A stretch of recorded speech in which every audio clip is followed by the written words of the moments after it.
Selamat siang Pak Wibawa, saya Ranisa Dian Febrianti. Saya mau menjelaskan tentang proposal penelitian saya. Judul penelitian saya adalah Efektivitas KRIS Cross Border Initiative sebagai Diplomasi Digital Indonesia di ASEAN. Penelitian ini berangkat dari keinginan saya untuk memahami bagaimana teknologi keuangan seperti KRIS tidak hanya berfungsi sebagai alat transaksi, tetapi juga bisa menjadi instrumen diplomasi digital yang memperkuat hubungan antar negara di kawasan ASEAN. Diplomasi sendiri merupakan salah satu instrumen utama dalam hubungan internasional. Tujuannya adalah menjembatani kepentingan antar negara melalui dialog dan kerjasama damai. Seiring waktu, diplomasi tidak hanya berfokus pada politik, tapi juga mencakup bidang ekonomi, sosial, budaya, bahkan lingkungan. Dalam konteks ekonomi global modern, diplomasi membantu memperkuat posisi tawar negara, memperluas akses pasar, dan membangun hubungan ekonomi yang saling menguntungkan. Namun, perkembangan teknologi digital telah melahirkan bentuk baru dari praktik diplomasi yang disebut diplomasi digital atau digital diplomasi. Diplomasi digital adalah adaptasi dari diplomasi tradisional ke dalam era teknologi informasi dan komunikasi. Melalui diplomasi digital, negara dapat menggunakan internet dan media sosial untuk memperluas jangkauan kebijakan luar negeri serta berinteraksi dengan publik internasional secara cepat dan transparan. Indonesia menjadi salah satu negara di ASEAN yang paling aktif mengembangkan diplomasi digital ini. Salah satu inisiatif terbesarnya adalah KRIS Cross Border Payment System yang dikembangkan oleh Bank Indonesia bersama Asosiasi Sistem Pembayaran Indonesia. Awalnya, KRIS atau Quick Response Code Indonesian Standard diciptakan untuk menyatukan berbagai sistem pembayaran digital di dalam negeri. Tujuannya adalah menciptakan interoperabilitas agar semua penyedia layanan keuangan bisa terhubung dalam satu sistem standar. Namun, sering meningkatnya mobilitas masyarakat tentang transaksi lintas negara, konsep ini berkembang menjadi KRIS Cross Border Initiative. Melalui sistem ini, masyarakat Indonesia bisa melakukan transaksi di Thailand, Malaysia, Singapura, atau Filipina hanya dengan menggunakan QR Code dari aplikasi pembayaran lokal mereka.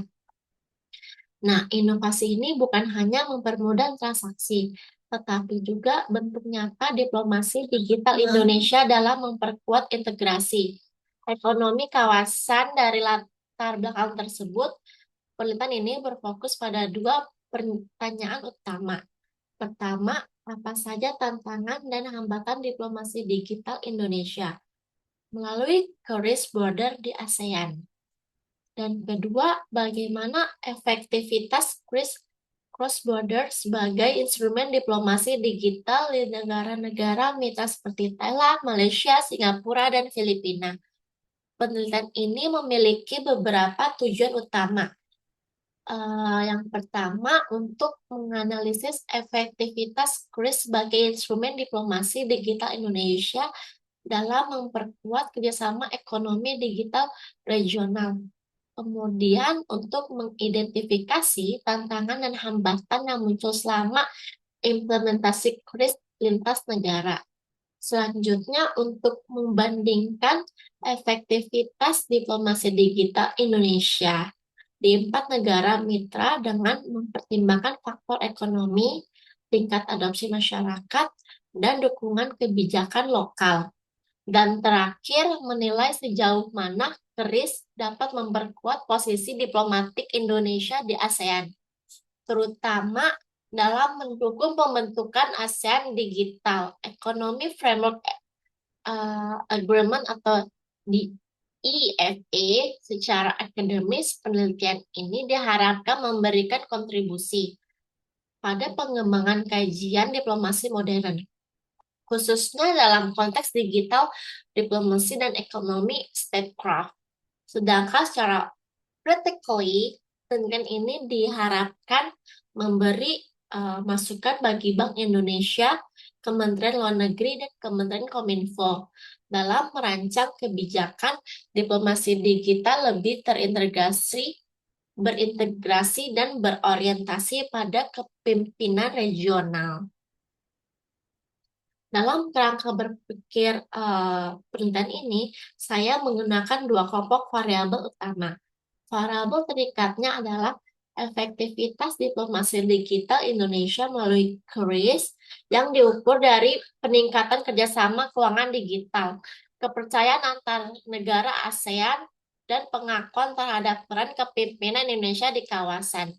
Sedangkan variabel bebasnya mencakup tiga faktor, yaitu tingkat adopsi QRIS lintas negara, dukungan lembaga keuangan di negara mitra, serta strategi komunikasi publik dan citra diplomatik yang dibangun oleh Indonesia. Dari kerangka tersebut, saya merumuskan tiga hipotesis utama. Pertama, semakin tinggi tingkat adopsi QRIS lintas negara, maka semakin efektif diplomasi digital Indonesia. Kedua, semakin kuat dukungan institusional negara mitra, maka semakin besar pengaruh diplomatik Indonesia. Dan ketiga, strategi komunikasi publik yang aktif dan positif dapat meningkatkan citra serta soft power Indonesia di kawasan. Untuk metodologi, saya menggunakan pendekatan kualitatif dengan metode deskriptif. Pendekatan ini saya pilih karena saya ingin menggali makna dan persepsi yang muncul dari berbagai aktor yang terlibat. Bukan hanya menghitung data kuantitatif, metode deskriptif membantu saya menggambarkan secara mendalam bagaimana diplomasi digital melalui QRIS dijalankan dan diinterpretasikan oleh berbagai pihak. Dalam pengumpulan data, saya menggunakan dua sumber. Data premier saya diperoleh dari wawancara dengan pejabat Bank Indonesia, sementara data sekunder berasal dari laporan resmi Bank of Thailand, Bank Negara Malaysia, dan Monetary Authority of Singapore, serta berbagai artikel dan literatur akademik yang relevan. Analisis datanya saya lakukan dengan pendekatan naratif, di mana saya menyusun cerita di mana saya ya pokoknya di mana saya mencari pengalaman dari hasil wawancara untuk menggambarkan perkembangan diplomasi digital Indonesia melalui QRIS Cross Border. Melalui penelitian ini, saya berharap dapat menunjukkan bahwa QRIS Border bukan hanya inovasi teknologi finansial, tetapi juga alat diplomasi yang efektif dalam membangun kepercayaan dan kerjasama antar negara ASEAN.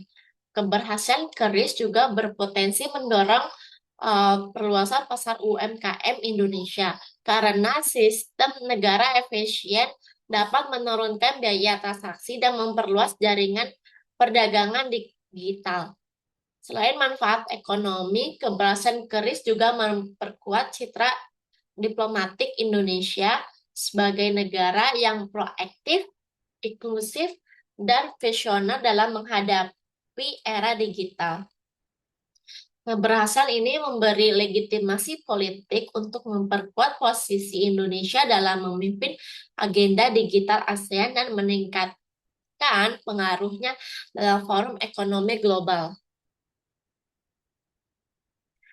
Sebagai penutup, saya ingin menegaskan bahwa Penelitian ini sangat menunjukkan bahwa teknologi digital bukan hanya alat ekonomi, tetapi juga sarana diplomasi modern yang mampu memperkuat posisi dan pengaruh suatu negara tingkat internasional. Melalui Cross Border Initiative, Indonesia berhasil menunjukkan kemampuan dalam inovasi teknologi, sekaligus menggunakan inovasi tersebut sebagai alat diplomasi yang cerdas dan berkelanjutan. Saya berharap saya berharap hasil penelitian ini dapat memberikan kontribusi yang nyata bagi pengembangan diplomasi digital Indonesia di masa depan dan memperkuat peran Indonesia sebagai pemimpin digital di kawasan ASEAN. Sekian, terima kasih.